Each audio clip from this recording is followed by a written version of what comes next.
Bismillah, Assalamualaikum warahmatullahi wabarakatuh. Dari Travel Iskandaria Haji dan Umrah, Ana Abdul Mubarak Muhammad Taha, insyaallah akan menyebutkan kepada antum beberapa atau tata cara menunaikan ibadah umrah sesuai dengan sunnah Nabi sallallahu alaihi wasallam dengan atau secara global insyaallah taala. Nah, pertama ketika seseorang yang hendak menunaikan ibadah umrah, tentu dia akan dimulai dari miqat yang telah ditentukan oleh Nabi sallallahu alaihi wasallam.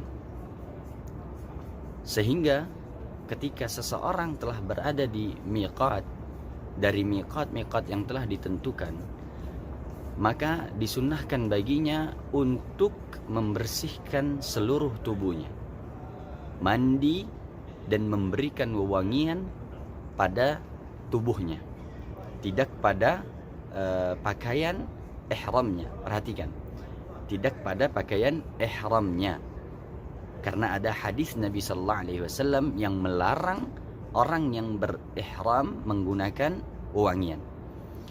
Nah, ketika dia telah selesai dari membersihkan badannya dan mengenakan pakaian ihram, maka setelah itu diperintahkan untuk dia menyebutkan niat menunaikan ibadah umrah dengan labbaik Allahumma umrah atau labbaik umrah, bisa dua-duanya. Nah, kemudian dia berpaling dari miqat ke Masjidil Haram untuk menunaikan ibadah umrah. Sehingga ketika di perjalanan, maka diperintahkan untuk dia bertalbiyah. Talbiyah tentu kita semua rata-rata insyaallah tahu bagaimana talbiyah tersebut, yaitu labbaik Allahumma labbaik labbaik la syarika laka labbaik innal hamda wan ni'mata laka wal mulk la syarika lak. Nah, setelah mereka atau para jemaah sampai ke Masjidil Haram, maka disunnahkan untuk dia memasuki Masjidil Haram dengan menggunakan kaki kanannya dan membaca doa memasuki masjid. Kemudian masih di saat itu untuk diperintahkan dia memperbanyak talbiyah, labbaik Allahumma labbaik labbaik la, dan seterusnya, sampai batas akhirnya adalah ketika dia hendak memulai tawaf. Ya, sehingga ketika dia mau memulai tawaf, maka di situ dia berhenti untuk mengucapkan talbiyah. Dan sebagaimana yang telah kita ketahui, tawaf itu 7 kali putaran. Ya, 7 kali putaran. Dan kita diperintahkan dalam keadaan suci dari hadas kecil maupun hadas besar. Iya, sehingga kita tawaf dalam keadaan suci. Kemudian ketika sedang tawaf tidak ada yang namanya zikir atau doa-doa khusus.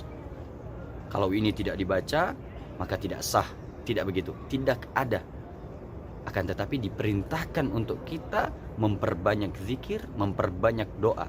Dan doa-doa, di antara doa-doa yang datang adalah Rabbana atina fid dunya hasanah wa fil akhirati hasanah wa qina azabannar. Nah, di 3 putaran pertama ketika tawaf diperintahkan dan disunnahkan untuk dia lari kecil. Dia mempercepat jalannya, memperpendek langkah, lari kecil kalau kita bilang.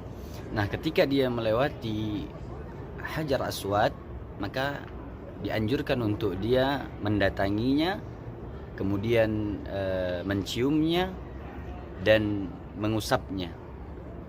Jika tidak bisa menciumnya, dia usap dan dia membaca atau mengucapkan Bismillah Allahu Akbar. Namun ketika hal itu tidak memungkinkan juga, mencium, mengusapnya tidak memungkinkan juga, maka cukup baginya untuk mengisyaratkan, lalu membaca atau mengucapkan Allahu Akbar. Naam, begitu pula ketika dia melewati rukun yamani, maka diperintahkan untuk dia mengusap rukun yamani tersebut. Namun ketika tidak bisa, maka tidak mengapa baginya untuk meninggalkannya, dan tidak perlu untuk dia mengisyaratkan dengan tangannya. Naam, para ikhwah sekalian, ketika telah selesai 7 kali tawaf tadi, maka diperintahkan kita untuk salat di belakang makam Ibrahim. Ya, 2 rakaat. Salat sunnah 2 rakaat di belakang makam Ibrahim. Nah, di dalam salat itu disunnahkan, dianjurkan untuk dia membaca di rakaat pertama setelah membaca Al-Fatihah surat Al-Kafirun. Qul ya ayyuhal kafirun.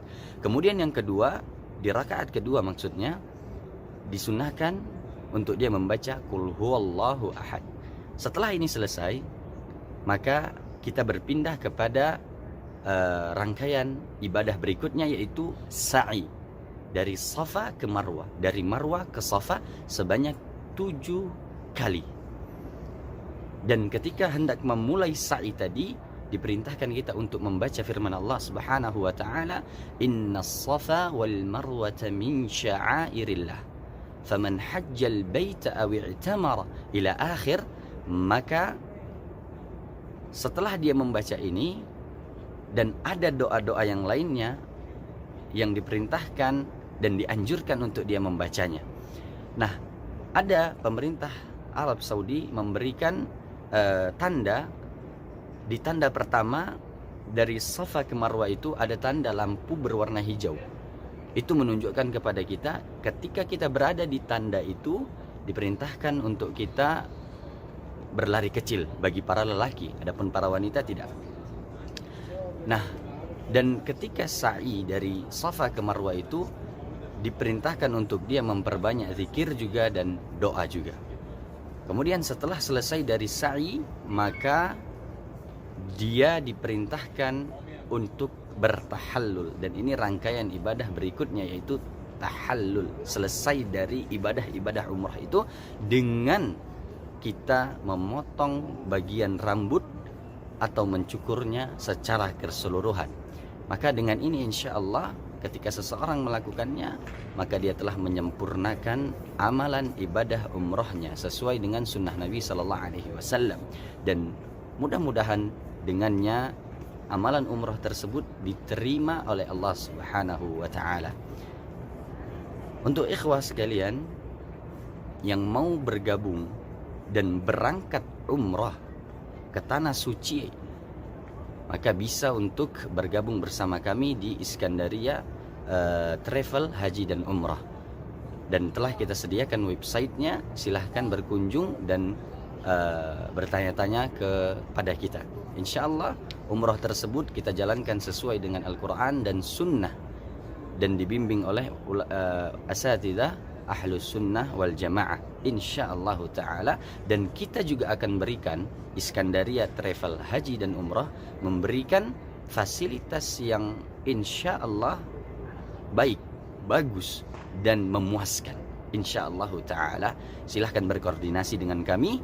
Wassalamualaikum warahmatullahi wabarakatuh.